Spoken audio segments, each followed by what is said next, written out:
আসসালামু আলাইকুম আবারও চলে আসলাম আপনাদের মাঝে আরেকটি ভিডিও নিয়ে। আজকে আমরা একটা এইচপি মনিটর নিয়ে কথা বলবো। তো আমাদের হাতে যে মনিটরটা আছে সেটি ব্র্যান্ডটি এইচপি এবং এটির মডেলটি হচ্ছে 24ES। এটির মডেল, এটি একটা 24 ইঞ্চি আইপিএস প্যানেল। তো এটা সমস্যাটা আপনারা দেখতেই পাচ্ছেন যে ছবি আসতে যাচ্ছে এবং এটা সমস্যাটা মূল হলো প্যানেল থেকে।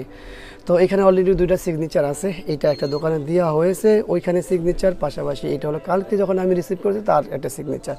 তো আমরা এই সমস্যাটা দেখবো ইনশাআল্লাহ। তো চলুন ব্যাক পার্টটি খুলি, তারপরে দেখি।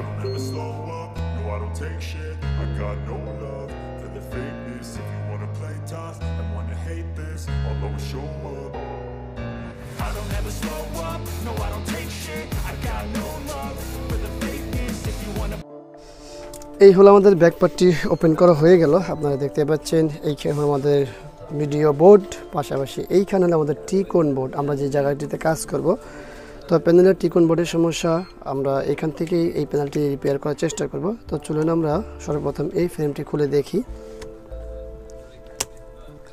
এই ফ্রেমটিও খুলে ফেলছি আমরা। এইখানে কোনো ফিজিক্যাল ড্যামেজ আছে কিনা সেটা আমরা দেখে নেব, যেটা আমাদের কাজের অংশ হিসাবে। আর অবশ্যই আমরা এই ভিডিওর মাধ্যমে যে বিষয়টা আপনাদের তুলে ধরার চেষ্টা করব সেটা হলো, যারা ব্যবহারকারী আছেন তারা অবশ্যই এই কাজগুলো করার চেষ্টা করবেন না, কারণ এই কাজগুলো করতে গেলে আপনাদের প্যানেলটি ড্যামেজ হয়ে যাওয়ার সম্ভাবনাই বেশি থাকবে। আর প্যানেলটি ফিজিক্যাল ড্যামেজ বা অন্য কোনো ক্ষতিগ্রস্ত হয়ে গেলে তখন কিন্তু এই প্যানেলটি আর রিপেয়ার করা সম্ভব হবে না। আর অবশ্যই এই ভিডিওর উদ্দেশ্যও কিন্তু যারা ব্যবহারকারী আছেন তাদের উদ্দেশ্যে কিন্তু এই ভিডিওগুলো তৈরি করা। অন্যথা এই ভিডিও দেখে যারা টেকনিশিয়ান আছেন তারা যতটুকু পারেন শিখতে পারেন, আমাদের কোনো সমস্যা নেই।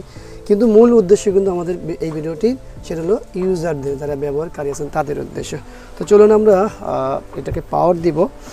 পাওয়ার দিয়ে দেখব আমাদের টিকোন বোর্ডের যে ডিসি টু ডিসি আইসি আছে সেটা কতটুকু গরম হয় বা কী আসার বিষয় সেটা আমরা দেখব। আর সেটা দেখতে হলে আমাদের কি করতে হবে, আবারও পাওয়ার দিতে হবে। তো আমরা চলুন পাওয়ারটি দিই। এই হলো আমাদের পাওয়ার ইন, এবং বিজিএ কেবলটিও আমরা একবার কানেকশন করে নিব। এই হলো আমাদের বিজিএ কেবল কানেকশন। আমরা একটু সবে দেখি কী অবস্থা আছে। দেখুন প্যানেলের তো সমস্যাটা আছে, যেহেতু আমাদের কাজ করা হয়নি। টিকোন বোর্ডে যে আমাদের কপাইসিগুলো আছে সেইখানে কোনো ফ্লিকিং নেই বা কোনো পোড়াও নেই। আপনারা দেখতে পাচ্ছেন অনেক সময় দেখা যায় যে এখানে পোড়া থাকে বা কোনো রকমের শর্ট হয়, বোঝা যায় না, কারণ হচ্ছে এত অল্প থাকে যেটা চোখে দেখা যায় না। তো পাওয়ার দিলে অনেক সময় নর্মালি যে ভোল্টেজ যখন সাপ্লাই হয় সবগুলোতে তখনই দেখা যায়। তো এই সমস্যা আমাদের নেই। তো চলুন আমরা ডিসি টু ডিসি আইসির উপরে হাত দিয়ে দেখি যে কী অবস্থা, কতটুকু গরম হয়। তো আমরা ডিসি টু ডিসি আইসির উপরে হাত দিলাম, একেবারে স্বাভাবিক, যেটা অতিরিক্ত বলতে কোনো কিছু নেই, একেবারে স্বাভাবিক। আমি ঠিক দেখুন ডিসি টু ডিসি আইসির উপরে হাত দিয়ে রাখছি, কোনো রকমই কোনো সমস্যা নেই, মানে গরম স্বাভাবিক। তার অর্থ আমাদের যে প্যানেল শর্ট আছে এরপরে আমাদের ভোল্টেজগুলো ব্যাক হচ্ছে না, এটা হলো পজিটিভ সাইড। তো যাই হোক, আমরা আমাদের মূল কাজগুলো করার চেষ্টা করব, আর অবশ্যই আপনাদের মাঝে আমরা মনিটরটি অনেক সময় নিয়ে কাজ করার পরে আমরা একটা পর্যায়ে আসি, সেটা আগে আপনাদের সাথে শেয়ার করি। আর সেটা শেয়ার করতে হলে অবশ্যই আমাদের পাওয়ার সাপ্লাইতে পাওয়ার দিতে হবে। এরপরে আমরা এটা এইচডিএমআই কেবল লাগিয়ে নিই। আর পাশাপাশি আমরা আমাদের ভিডিওটি আবারও দেখে নিব, যেটা মূল সমস্যাটা কী ছিল। উপরে একটা স্ক্রিনে ভিডিও চলছে, সেটা একটু দেখে নিই। তো এই দেখুন আমরা এটা অন করলাম। তো অন করার পরে কি দেখতে পাচ্ছি আমরা, দেখুন আমাদের কিন্তু প্যানেলটি আগে যে সমস্যাটা ছিল সেটা কিন্তু সমাধান হয়ে গেছে, কিন্তু এখানে কিন্তু এখনও একটা সমস্যা আছে। আপনারা যদি দেখতে ভালো করে খেয়াল করেন, সেটা হলো নিচের দিকে এই দাগটি, নিচের দিকে একটা দাগ আসে যায়, এটা কোনোভাবেই দূর করা যাচ্ছে না। আর এছাড়া বাকি সব কিছুই ঠিক আছে।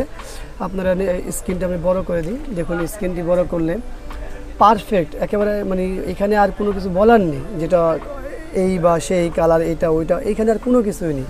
সিগনেচারটিও দেখতে পাচ্ছেন আপনারা এখানে। তো আশা করব আসলে আমরা এই ভিডিওর মাধ্যমে যে মেসেজটি দিতে চেষ্টা করেছি আপনাদের কাছে সেই মেসেজটি আপনারা পেয়েছেন। তো ভিডিওটি ভালো লাগলে অবশ্যই একটা লাইক করবেন, কমেন্টস করবেন, শেয়ার করবেন, আর অবশ্যই আমাদের এই চ্যানেলটি সাবস্ক্রাইব করে রাখবেন, পাশে থাকা বেল বাটন চাপ দিয়ে রাখবেন। আবারও দেখা হবে অন্য কোনো বিষয় নিয়ে। আজকের মতো এখানে বিদায়। আল্লাহ হাফিজ। আসসালামু আলাইকুম ওয়া রাহমাতুল্লাহি ওয়া বারাকাতুহু।